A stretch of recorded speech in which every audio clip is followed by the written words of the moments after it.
Kate is a long friend of mine. Immediately, I felt a nice connection with her. You can tell that she's really steeped in the tradition well, and she's written 3 cookbooks, and one is coming out. Another one is coming out in July, I think. Is that right, Kate? Yeah, July 28th. Okay, good. Just making sure I could hear you. And she's certified in Ayurveda. She started yoga around 20 years old. She teaches in Boston and Portland, Maine, not Portland, Oregon. And she was authorized by Sharat. And we're really lucky to have Kate O'Donnell with us here today. So welcome. Thanks for having me. Good to see you and everybody else out there. Yeah, it's super nice to have you here. So let's get started if you're okay. What brought you on the mat the first few years, and what brings you to the mat now in your practice?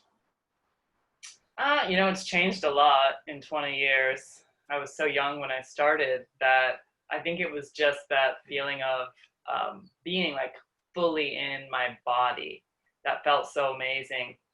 And I had been doing capoeira, I had been doing West African dance. I hadn't found anything yet that felt like the yoga. It just felt right. Like the first time I did it, and I was already in India. So it was like just kind of a no-brainer. And then, now it's a funny thing. Were you already in India? I was already there. I was obsessed with India since I was little. Huh. Yeah, I know. Some karma there. Yeah. Well, as soon as I got a chance, I went on a study abroad program in college. That's how I got over there. And then that's how I started practicing. Because once I was there, everybody was talking about yoga. And it just happened to be this Belgian guy who was an Ashtanga practitioner who kind of turned me on to it. And then it was like everywhere I went in India, I was there 6 months that time, traveling, backpacking around. And it was like everywhere I went, somebody would be like, hey, do you want to do Ashtanga with me tomorrow morning? It was like the weirdest thing, Yeah. So that was it. And nothing else felt right, after that point. It was really just a feeling in my body. And now it's funny. It's like, I feel like I come to the mat almost because I know that the alternative, if I don't practice, the day is just not going to be as good. So it's like I know what happens. What do you mean by that? Because I have my own ideas about what it means to not be as good, but what do you mean? I'm just off. It's like I haven't, it's like I feel like I established a relationship with the self when I practice. Mm-hmm. And if I don't do that, then it's like anything that comes at me during that day can kind of take me for a ride, emotionally or mentally or whatever. And it's like once I've already established my seat in the self, mm-hmm. first thing, then it's like, I remember, the practice used to be so hard. It still is, but it was like so physically demanding that I'd finish. And I'd say this to my students too, when I'd be like, well, hey, you're done for the day. Like the hardest part of your day is already behind you. So anything that comes after that point it's just easier to weather it. Yeah, we've been talking about that, like the differences between practicing there versus coming back here and practicing with a full-time job, or, and trying to like mitigate your wrestling with how you're going to practice in a very, very intense setting versus when you come here you're trying to like balance out your life and family, etc. Yeah, that's always hard. Yeah. So you feel like the same motives were there from the beginning, that you were able to sit in yourself, or like kind of be like, or observe that you weren't quite on, or did you feel that way versus now? Yeah, I think in the beginning I was observing the mind, all of the kind of chatter that was going on. And I think usually during the day I wasn't paying attention to the stories that were going on up there. And so that was really compelling to me, that there were like all these aspects of myself that I was asleep to, and they would all like come out in yoga and start, being seen. And that to me was the most compelling thing. And it's still like that, it's still like that. And I, if I don't spend time getting to know all those people in there, then they start running the show, and then everything just runs amok. Yeah. Okay, so you're kind of specialized in this talk. You may have, it's kind of obvious, like you have a background in Ayurveda that many of the guest speakers don't have. So what would you say is Ayurveda, and how did you come into the practice of it? I came into the practice because I had so many parasites after those first 2 trips to India. I was a mess. And me. Yeah. I was a mess because I traveled everywhere, and I just did everything. I did drugs, I ate food, like whatever it was, I was going to do it. So I was definitely having a lot of health problems. And the first trip, I took the broad spectrum antibiotic when I got home, because my parents were going to like kick me out of the house. I was so infested, I had head lice and like the whole deal. And then the next time I went back, I got sick again right away, and I was in Mysore. And so I think it was Eddie and Jocelyn who kind of pointed me towards this doctor who was out in, Saraswati Puram, I think. And so I sort of trundled out there, not knowing anything about Ayurveda or anything. Dr. Kumar? Yep, Dr. Anil Kumar. Yeah. Great. Yep. And he put me through a panchakarma in the Aditya hospital that is like right there on Contour Road in Gokulam. And it just changed my life, it changed my experience of reality, because Ayurveda it's India's medical system. It does come from the Vedas, and it has also obviously been modernized, so there's the ancient texts, which are, more than 2,000 years old. And then there's all of these sort of relatively newer texts that get into things like surgery and all sorts of use of herbal medicines and whatnot.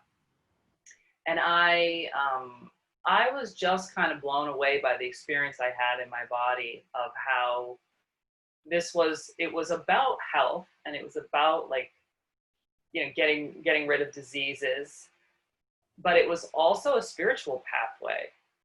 My experience of spirituality was like so much more prime. It was so much more right there for me when I was living an Ayurvedic lifestyle. So I learned all this stuff, from Dr. Kumar and the nurses, and then it just became like a part of my life. I never stopped doing it.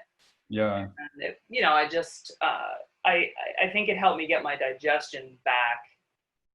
And it created it was like a way that my entire daily life could be about like health and spirituality at the same time. And I just didn't find that anywhere else. Yeah, there's a definite inner component, I think, to Ayurveda that I, personally have had a hard time biting onto, whereas the yoga inner part, I'm less reluctant. I think it's just my comfort foods and things like that I'm so attached to that I really have a hard time struggling with. So there was one question that came up. So what is how did you start integrating cooking? In these times, I personally, I'm cooking more than I did when I was working at the Crescent City Grill. It's like constant, and I'm dishwashing too. So there's constant rollover of cooking and dishwashing. Yeah. Can you say some things about how important it might be and how we might basically integrate some Ayurvedic ideas, like basic principles, into cooking at home in these times? I think it's really, because many of us are now cooking probably more than we were in the past. Yeah. Well, I would say that sort of tenets of Ayurvedic cooking are that all food is considered as medicine. It's just about knowing what's medicinal for you at this time and what is. Yeah. It's the dose is the poison, right? Well, it depends what you fry it in. It's not the dosa itself, it's bad oil, you know. Yeah. Not the dosa, the dose, like the person, the amount, is the poison. Yes, it can be the amount, it can be the time of day. Like if you have a piece of pizza at midday and if you have it at midnight, it's going to have completely different effects on your body.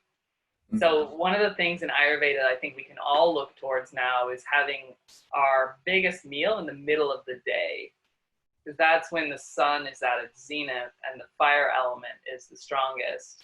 And that's then mirrored in our body. So the fire element is what governs the transformation of food into nutrition.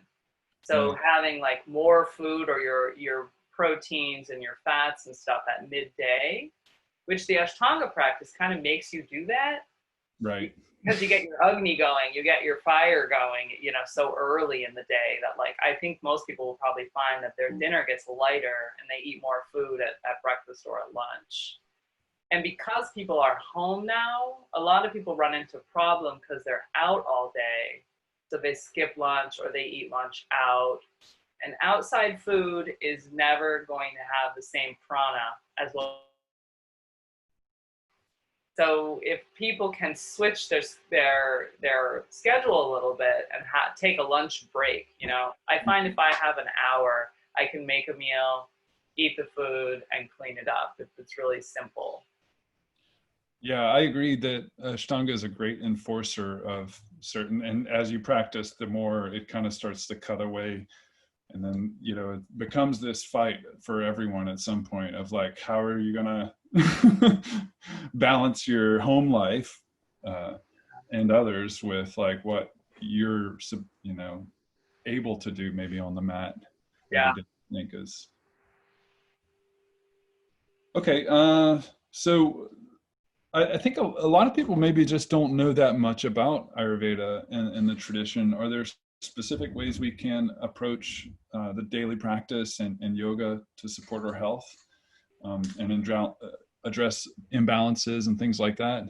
Like, what would you say are like three basic things that we could, or top three things to incorporate into, you know, for Ayurveda? I would say that I think that tongue scraping first thing in the morning is an absolute must. You know, if people haven't taken that on yet, it's really simple thing to get a copper or stainless steel tongue scraper. And that removes what's called mala or waste from the digestive tract. So there's removes cat breath too. Yeah, totally. Yeah. So it's like your body detoxifies while you're sleeping. And then when you wake up in the morning, that's why we do practice first thing in the morning. But when you wake up, even before you do that, your body basically has like toxins that it's trying to get rid of. And this is just a natural thing. And they want to come out the mouth and they want to come out the bum. Those are like the two openings of the digestive channel. So if we clean the mouth and we clean the bum first thing in the morning, that is like your number one health regimen right there. Which tongue scraping. Are you suggesting enemas? Because I'm not ready for first thing in the morning. What the thing that you do is you scrape the tongue, which actually stimulates the digestive tract. Okay. Then you drink a little hot water. Okay. If you have any sluggishness, you can put lemon in it, and then you just kind of like have a little chill time and allow for a bowel movement. You know, that's the thing. And I think a lot of Ashtangis, like when they start practicing, like coming to Mysore in the morning, I get all these questions about food and poop. And people are, you know, because it's earlier than they're used to. So it's like, and they have to adjust for the weekend schedule. Especially Mondays, you always get that question. Yeah, total. So it's just, I think people, the thing in Ayurveda is that we talk about and think about these wastes. And it's like, it's at the forefront that you have to remove this stuff before you start your day.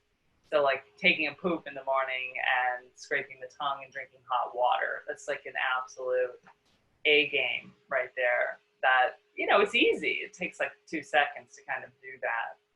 And so the first thing that then enters the body is just plain water. which can have lemon or lime or not.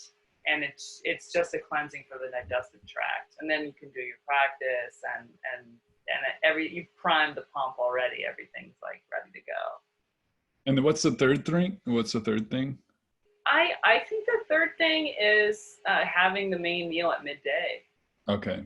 Yeah, because when we eat like a bunch of food at night, it then compromises the body's ability to do that detoxification while we're sleeping. So it's like if the food happens before, like well before 7, that's okay. But I just think people need to eat lunch. They need to eat a midday meal. And that's more like their midday, whatever that is for that person, right? Is that what you mean? Or you mean like there is a intrinsic midday, which is fixed for the planets and all that, So there is because of the movements of the sun. That fixed period is from 10 a.m. to 2 p.m. So wherever you are, from 10 to 2, that's usually when the sun is the highest. Right. So if someone lives in a very hot climate, however, that can shift it, because then it's actually too much at midday. And you'll find that in those climates, people eat like a nice breakfast and then they eat like a sunset meal. So then the midday meal, if you're in a hot climate, it's different. Yeah. Yeah. And then obviously Agni comes into that. So what do you mean by Agni? Since this is a little bit about, I have an idea, but I want to know what your thoughts are on it. Yeah, so Agni that word means fire. So it's usually used to describe the fire elements. So it's one of the 5 elements. In Ayurveda, we view all prakriti, all matter, as space, air, fire, water, and earth. And so each of those elements have different qualities. Like earth is heavy and air is light, fire is hot, air is cool. So those are the things that cause us each to have a unique constitution. I think people tend to hear that about Ayurveda. So It's like we're looking at what your elemental composition is.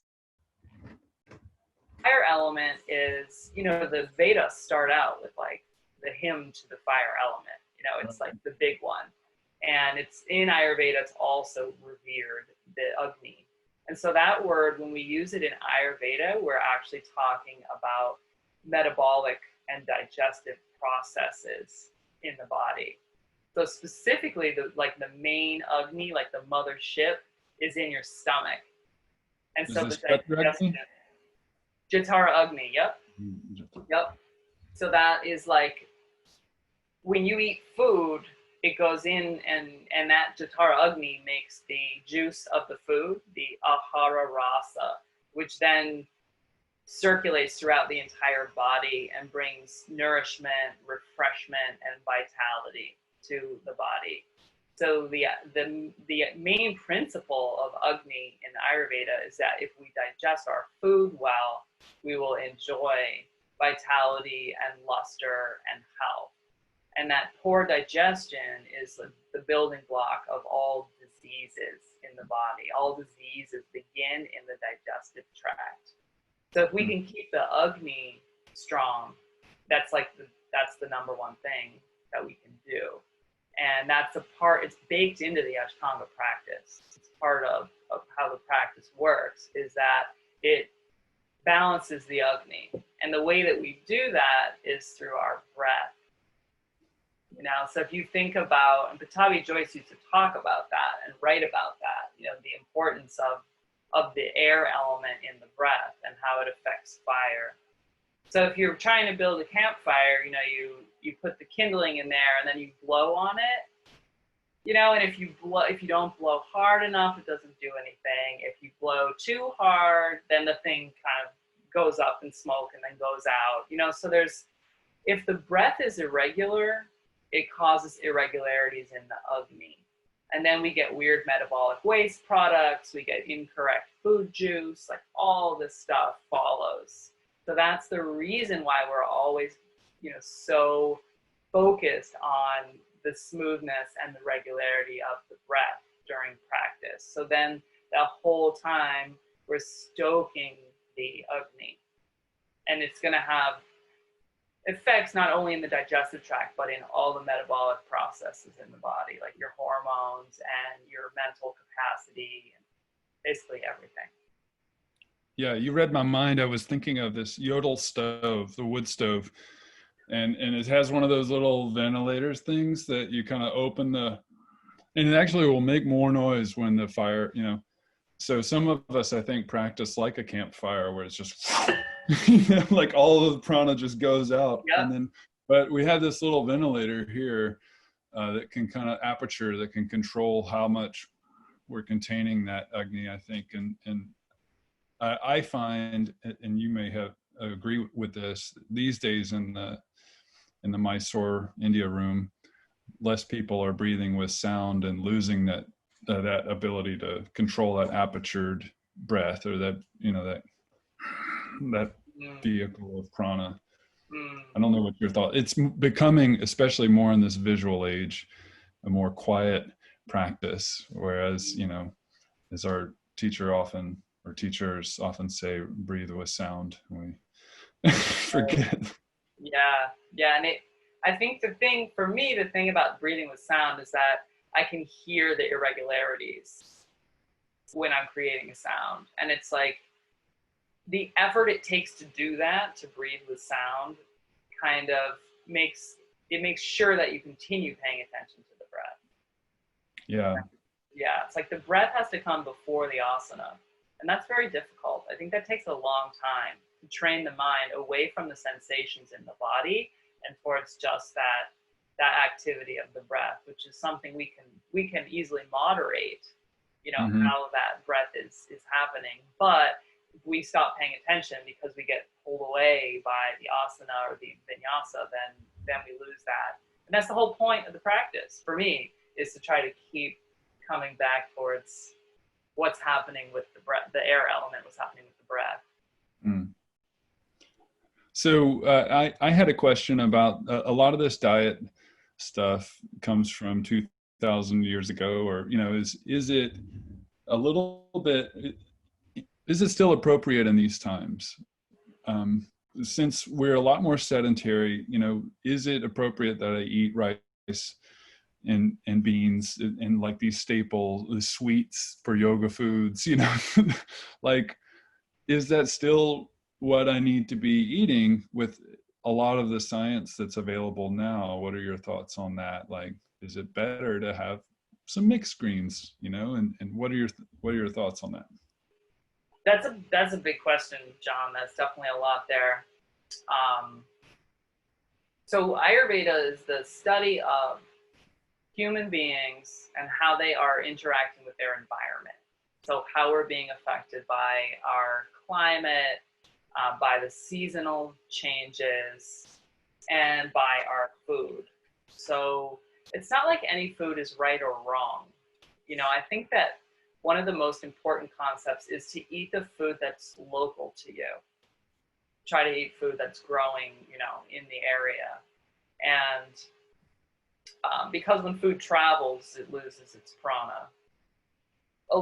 When you read the classical text, when you read the Charaka Samhita, there's a lot of food talk, and it's much easier to implement that stuff in India because it's a lot of the different kinds of vegetables and spinaches and all that stuff that you maybe can't get here. But the thing is that the qualities that are present in bottle gourd, you can find here. You look at a bottle gourd and you say, okay, that's kind of like a cucumber, and you can look at like a rice or a mung bean and say, okay, what are the qualities here? Can I find stuff like that, closer to home? Like I'm eating a lot more oats because I live in Maine, and we grow like wheat and oats and stuff up here. So I'm starting to play around with that more. But there are foods that are mentioned in the classical text because they like mung beans and rice, they don't create a lot of digestive byproducts like acid and gas and bloating and that kind of stuff, and that's the reason that they're considered as staples. So I still do eat a lot of that stuff. And I use a lot of digested spices. That's, I think, still applies. And we can also use Western herbs like thyme and oregano and basil and rosemary and things. Those all are things that kind of stoke the Agni and help the body digest food. But the wisdom of Ayurveda is about using these qualities, like whether something is moist or dry, whether your environment is moist or dry, and then your body is moist or dry, and then knowing that some foods are going to bring moisture to the body and other foods are going to dry the body out. And that is the wisdom of it. It's less about the individual food, you know, that Ayurveda says you should eat mung beans. It's more of understanding, like feeling for moisture in your body, in your climate, in your food, and then balancing that through what you choose. So whatever's available to people through experimentation, they can sort of classify, you know, well, meat is very heavy, greens are very light. I feel like I need lightness today. I feel like I need heaviness tomorrow. And that's the way that the Ayurvedic diet works. Yeah, maybe you could bring up the doshas, because I think there's people here that maybe don't know what all, you know, the basic science of Ayurveda.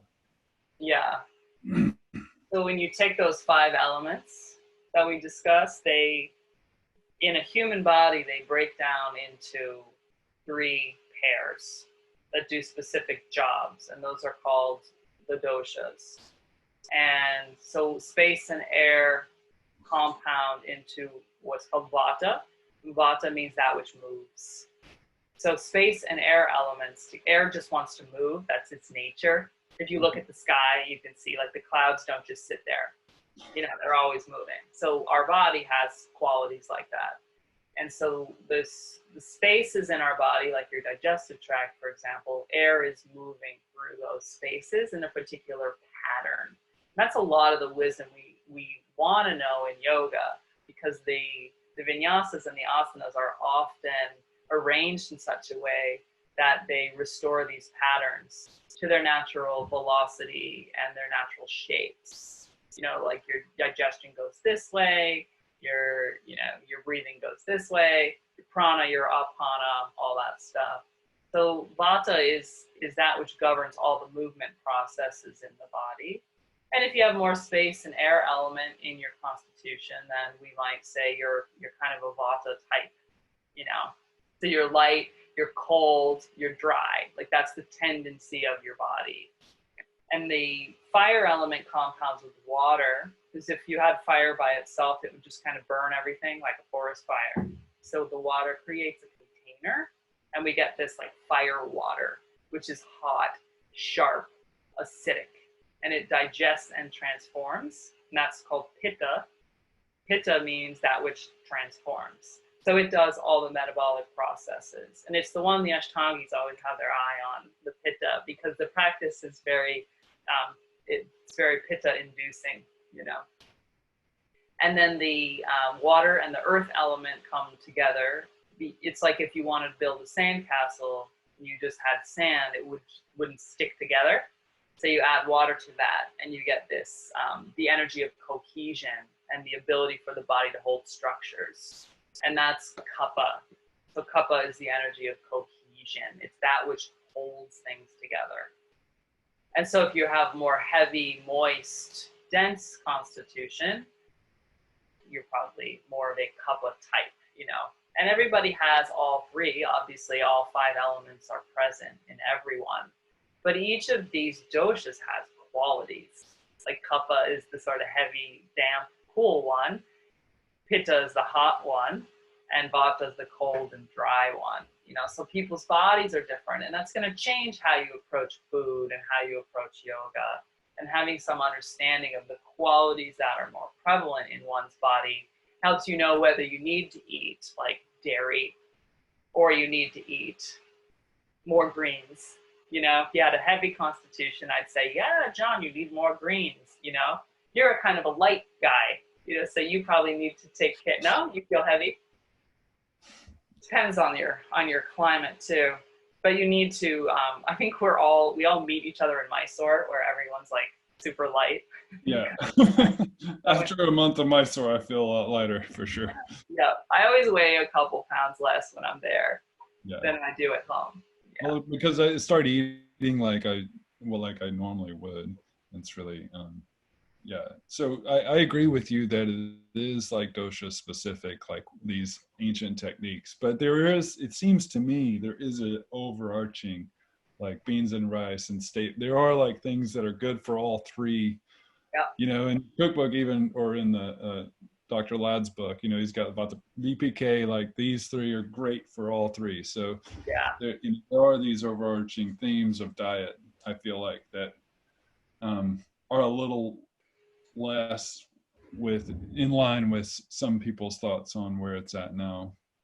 Yeah, it's true. It's true. That's where I just, like, some people want to be vegan, you know. Some people want to eat local foods, not like spices from India, you know. Yeah. And I say, hey man, go for it. It's just about classifying the qualities of those foods, so you know what your body needs and where to find it. And you can find it anywhere. You know, you've got spices and you've got grains and you've got legumes. I think the thing about the beans and rice is that it's primarily a vegetarian diet. Yeah. So meat is mentioned in the classics. It's not like meat is wrong and bad. Meat is medicinal like any other substance. So there's all this talk of like what happens when you eat marsh animals, what happens when you eat fish, what happens when you eat goats, you know.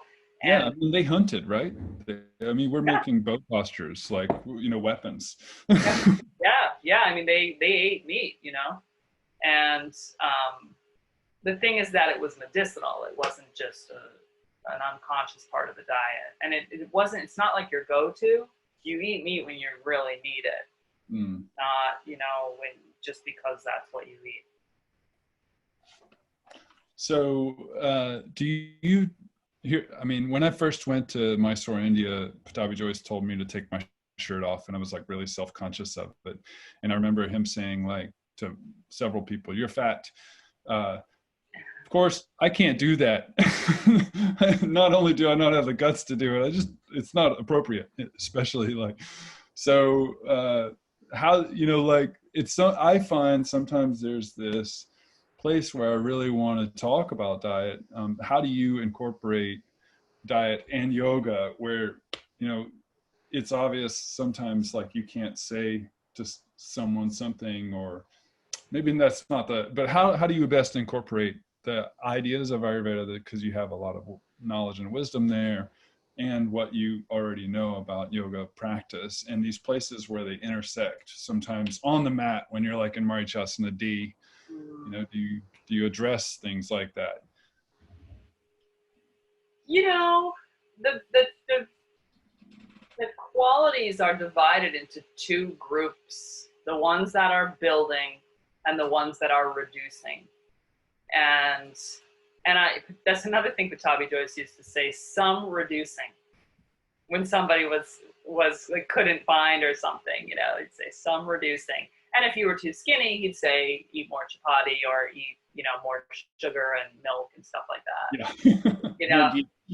Yeah. So it was like, you know, it's about coming back to that central line where your body is the most healthy for you, you know. And so we're always balancing building qualities, brahmana, with the light qualities, lungana. And so the practice can be viewed in that way too. And sometimes I see people, they come in and they're kind of killing it in the practice, which is very lungana, you know, it's very light. It can create stress hormones, you know, in that person. And they're studying for the bar or something. Because I was teaching in Boston for so many years, where people have really intense stuff going on. Yeah, and sometimes I'd be like, slow it down, you know. Right. Like, you know, and then you got this other person who's like barely moving, and they're all heavy, and, you know, you can smell they ate like hamburgers last night, and you're like, come on. So I feel like it's, the thing is that there's no like one ideal, like everyone's supposed to have this kind of body and you don't have it, sorry, you know. It's more like what's right for you. Yeah. And I think people can, when they know it's individual for them, it's not this like generalized ideal. I think people are open to taking that in as something to consider. Yeah, so it's best to kind of what's going to bring you joy, like, is if it's bringing you joy, then, but I still have a hard time addressing any diet things. In fact, I never do it, like, ever. Just I think as a that's smart. Yeah, I think that's smart. And that, it's why I actually started studying Ayurveda in the US, was because my students kept wanting to talk to me about food. And I could see that it was actually quite necessary service. I could see that people were really confused and they were eating foods that sometimes didn't support their practice because they were too heavy or they were too light. That's not good either.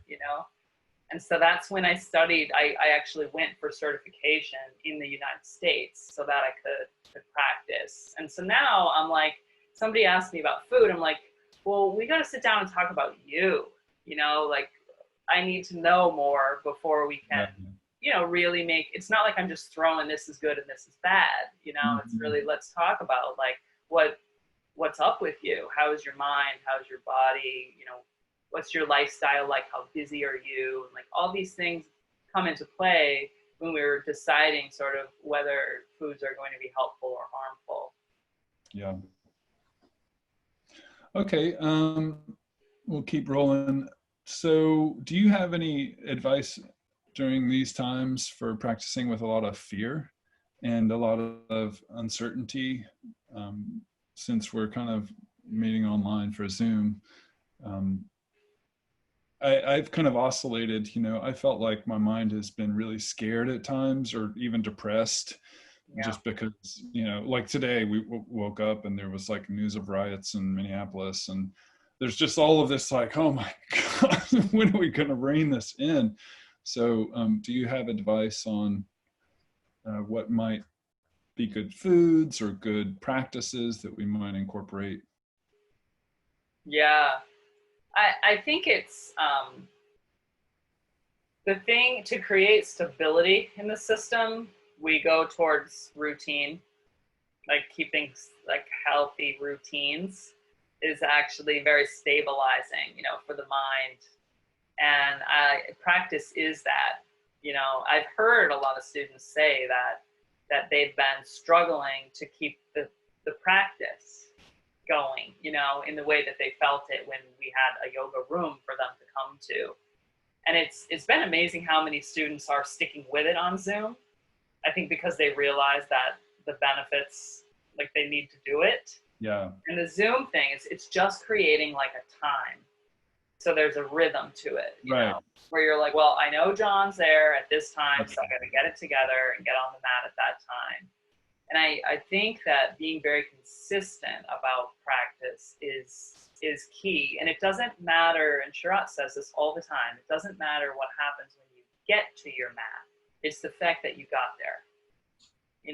So I think that fear and insecurity that about life, that stuff can really throw us for a loop. And then there's like all this story about like why I can't get to the mat, why I can't practice, and there's a lot of judgment about the practice not being like as intense as it was before or whatever. And it's like, no, it's just about similar time of day, most days, like showing up and just doing some kind of consistent routine, give or take from day to day. Sure, things might change a little, but I think that then creates this just force of stability that makes it, like we were talking about in the beginning, how if I don't do my yoga, everything that comes at me that day like takes me for a ride. Yeah. And I also really have been talking with people a lot about news and having firm boundaries around the news, because a lot of it is toxic. It's hard to take it in. There's all these, differing viewpoints. And I think that really feeds the fire of the anxiety. And I understand that people feel a duty to sort of stay informed. And I think that one needs to be very intentional about that. I don't recommend looking at the news before practice or right before bed. And it's a lot of people, they wake up and they do news and coffee and then practice. And it's like, if anybody's working with anxiety, during practice especially, like, don't look at that stuff before. You're feeding your mind. Yeah, you want to get on your baseline. So I think having like a reputable news source that you trust, and just going there and having it be a certain amount of minutes per day, and that's it. But otherwise, I think it can really get to be a little more than we're able to digest. There's too much to follow, in the news. So I think that's really wise advice.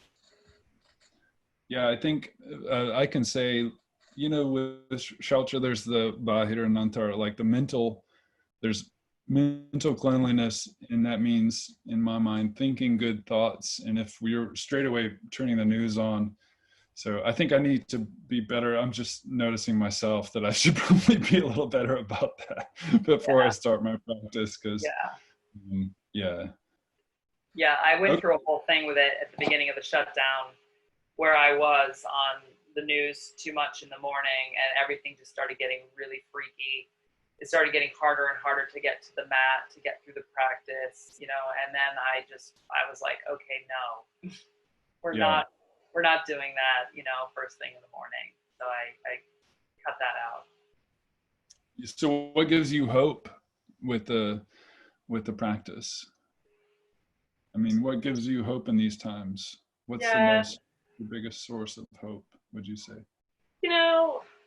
So I'm a traditional person. Like, I love traditions. I'm all about, the Charaka Samhita and the tantric yoga texts. And I take heart in the fact that for thousands of years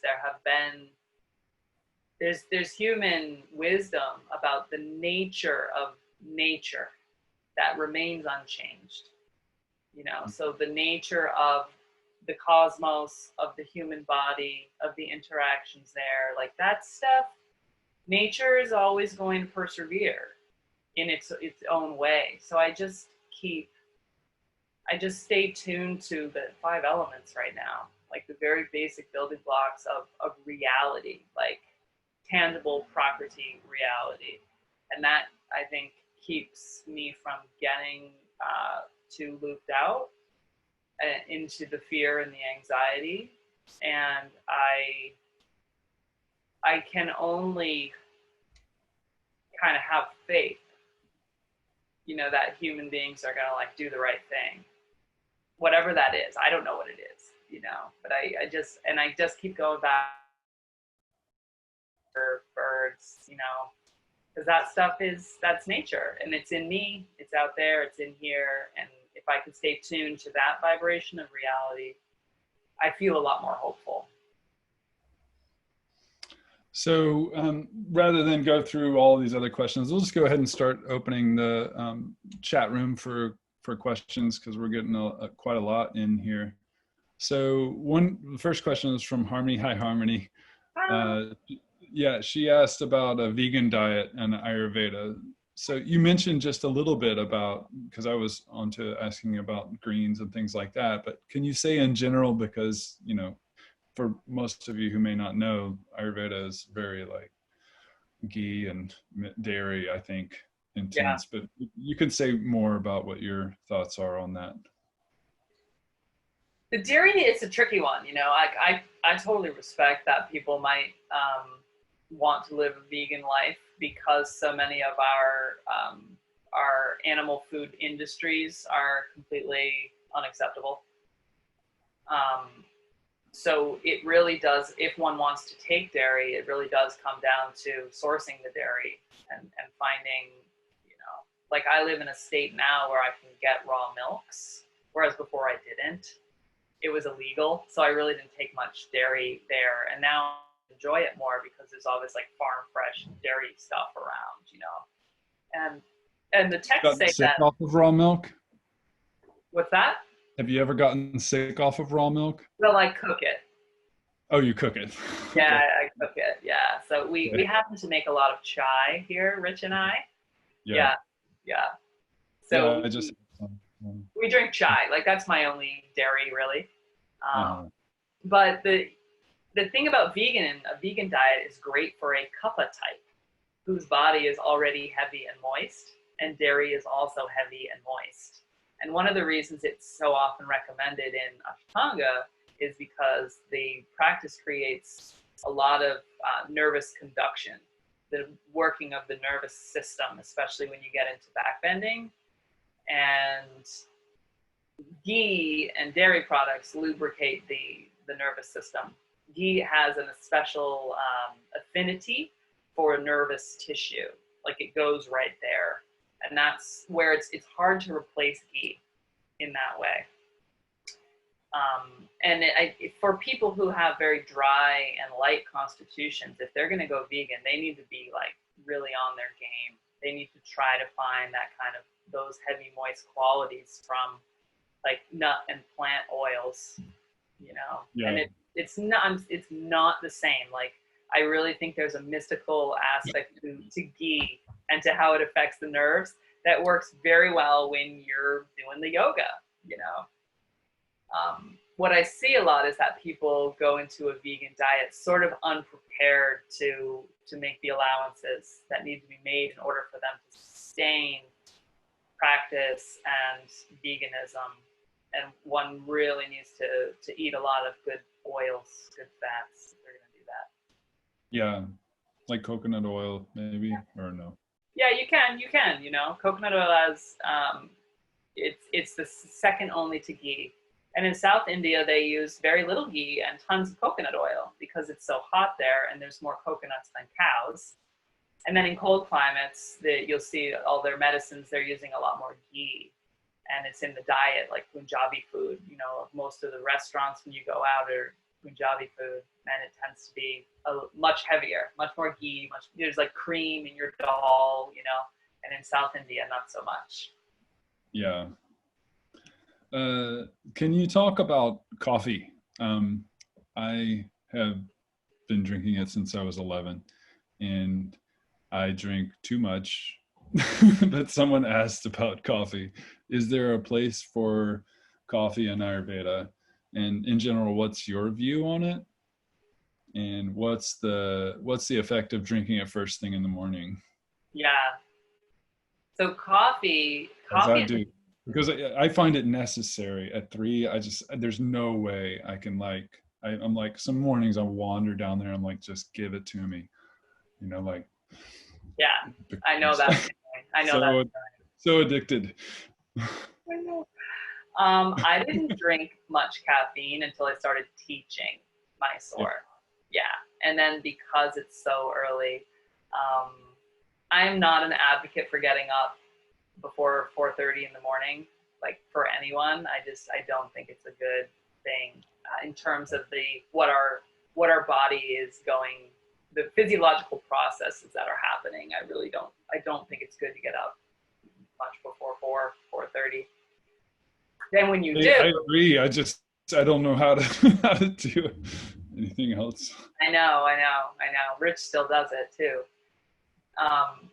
So coffee is heating and drying and a little bit oily, right? It's weird in that way. But you know, if you look at black coffee, you can see like a little bit of oils on the top. Especially if it's roasted well. You know, yeah, like exactly. Heavy roast, yeah. Yeah, exactly. So it's in that way, it's very pitta aggravating because it does similar things to the body that fire does. And fire really dries the body out. And that's why when we increase the fire with Ashtanga, we have to be so careful that we take these good oils, you know, so we don't burn up the tissues. But coffee, when you take coffee before practice, you just have to know it's going to dry you out. And it's going to create a little bit of unnatural adrenaline. So a little more nervous energy, you know. There's going to be a come down. Yeah, exactly. You got to be able to come down from it. Like for myself, I can't do it because I'll get crazy. The practice takes me through this arc where I'm like, yeah, you know, and then I'm like a mess later in the day. You know, so I think if anyone's wondering if coffee is good for them or not, you know, if they're getting high in the morning and feeling a crash later in the day, it's too much, it's too much. So it needs, you got to find your natural place with it. And if people have hot and dry constitutions, it's hard. It's really not recommended to take coffee. But if you do, the recommendation is to put some kind of milk in it, because it balances the dryness, the fats in the milk. Mm. Yeah. What about tea then before practice? Someone asked. Tea is also caffeinated. It's also dry. That's what I drink. I don't find it as intense as coffee, but it's going to have similar effects to everything we talked about. It's not quite as much, and it's not as fiery as coffee. So if one is heavy on fire element, has stomach acid or acne, rashes and stuff, coming off coffee and having tea instead will definitely make a difference. Lisa, hi Lisa. She asked about protein powders. What are your thoughts about protein powders? They're very convenient. They're very convenient. Yeah. The general rule in traditional Ayurveda is that the more that you process something away from its natural form, the less prana it has. So I think that protein powders do have some like nuts and bolts of nutrition, but not necessarily prana. That like real vital. Life force, yeah, and the protein powder of Ayurveda are mung beans. So you can make a shake out of ground up mung beans. It's not as tasty, but like that's what it is. You take one ball mung beans. Exactly. Jaggery. Like that, So I think there are some people who are going to see deficiencies if they don't use it sometimes, but I try to coach people not to like lean on protein powder in replace of like meals, real food, Yeah. Yeah, it's a supplement. It's not like an important part of your diet. Yeah. Here's a question, and I'm curious about this too, because I usually give these self-care quizzes, from the book, from Dr. Ladd's book to my students, and they usually almost always plot pitta heavy.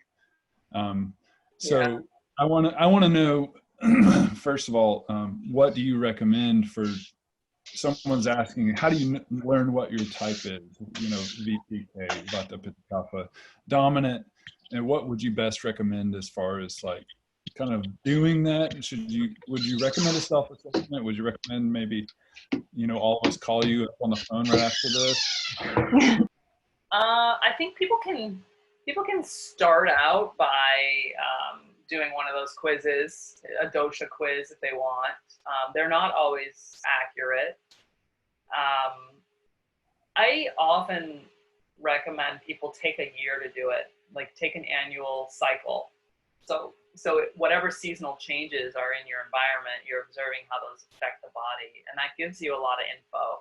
Like if the summertime is like hard for you and you experience like all these pitta type symptoms, like loose stools and rashes and irritability, then there's probably some pitta in your constitution. And if the winter is the hard time, then you get all dried out and you're cold all the time, cold hands and feet, you get constipated, then there's probably some vata. If the spring is the difficult time, and you get like excessive mucus or lethargy, weight gain, difficulty digesting food, then probably there's some kapha. So it's like, I think people could start with the quiz, and then my first book, the Everyday Ayurveda Cookbook, is about annual cycles.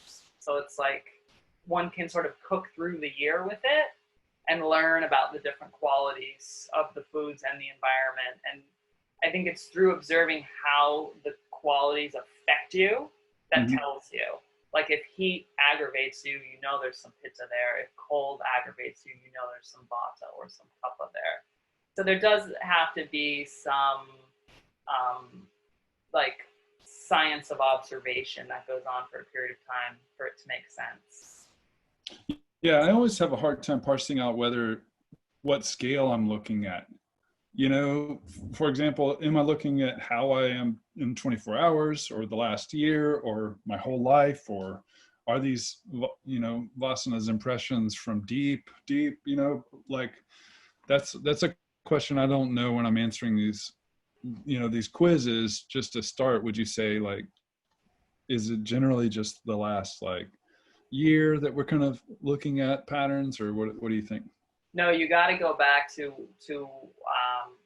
as far back as you can remember, because you not like in terms of other lifetimes, just back to the beginning of this one, this body, because you're answering about this upadi, you know, just this body. So if you just look at the last year or two, you might just be seeing some imbalances that have been there for you, you know. So you look back to, like, how were you as a kid? Like, were you a fudgy kid or a skinny kid? You know, did you, and sometimes if people have the opportunity to talk to their parents, that's helpful. Their parents will be like, you always had diarrhea when you were, you know, or you were a constipated baby, or you were a colicky baby. There's a lot of air in the system, you know. And the further back you go, the clearer it is. Because as we start going through life, our diet and our lifestyle and our activities create imbalances and changes in our sort of baseline nature. And it doesn't, in a sense, it doesn't matter, because if you're able to identify like a dosha that is causing problems for you now, it doesn't actually matter if it was there when you were a kid or if it's in, sort of just here in the past couple of years, because it still needs to be dealt with. Yeah. Now, you know. What are your thoughts on fasting? Someone asked. I have some thoughts myself, but I want you to answer. Well, like anything, it depends on who's fasting, you know, and what time of day, what time of year, what kind of body they have. Fasting is an awesome way for the body to get rid of ama, or toxins. It's the best way to get the Agni back when it's bad, when it's poor, you know, or slow. And that's what fasting is used for, to increase Agni. And if you need to increase Agni, then I think fasting is awesome. Because our practice also does that, it can be a little tricky. Like, for Ashtanga practitioners to fast is not always a good idea, where someone who has a desk job, it's a very good idea to fast periodically, you know. Like, it could be a seasonal thing. It could be just on a moon day, once a month, something like that. I think the whole science around intermittent fasting is pretty cool. And I think that a lot of people actually have problems with their Agni and have toxins in their digestive tract, just because our food is all screwed up. You know, it's all processed and weird, and there's weird food routines, and, you know, people have like big gulp sodas and stuff, you know. So a lot of the weird things that have happened to food over the past 50 or 60 years have caused problems in the digestion, and fasting is probably the easiest and sort of quickest way to get things back in line, unless a person is very light or very heavy in the pitta, because those people, they need something. That you can't just take food away, because that then causes imbalances for them. Yeah, I think it's person specific, but in general, I do think that eventually you want to aim towards like decreasing it. You know, it might be like a prime the pump sort of thing, but eventually, like, you want to get something more steady, you know. I think. Yeah, more consistent. Yeah. Yeah. Okay, just one more question about your new book. So can you tell us a little bit about the book you've got coming out on self-care, and you know, some of the things you recommend in it, and some, you know, you might want to mention a couple of things that are featured there. In that book is about, I talk more about the doshas and about how to figure out, you know, what's going on with yours. So that, because I think the amount of information that's out there for the public about doshas kind of stops at a point. So I took it a little further with like the functions of the doshas, the locations in the body, try to flesh that out more so people can get a better sense of it. And I went in depth on dinacharya and ritucharya, which are the daily and seasonal routines those are the great things for the yoga people, because they're already like sort of self-disciplined and motivated. So the book will help people figure out like what routines based on their climate, based on their body type, what routines are the best, you know, for them around sleep and food and exercise, as well as, you know, eyes, ears, skin, like just general care of the body. And then there's home remedies for, there's some awesome, for Ashtanga people, there's some really great like medicated ghee recipes, as well as rejuvenating tonics that are very similar to the kind of stuff that Sharat and his grandfather will talk about as foods to support the yoga. Because it's, and there's some use of things like ashwagandha, a little bit of herbal medicine in there. And the whole point is to help people see how everything in our cosmos is medicinal, and for them to understand like what that means for their body. Well, that's great. Yeah. Okay, if nobody has any other questions, then we'll leave it at that. It was so nice to have you. Thank you so much, Kate.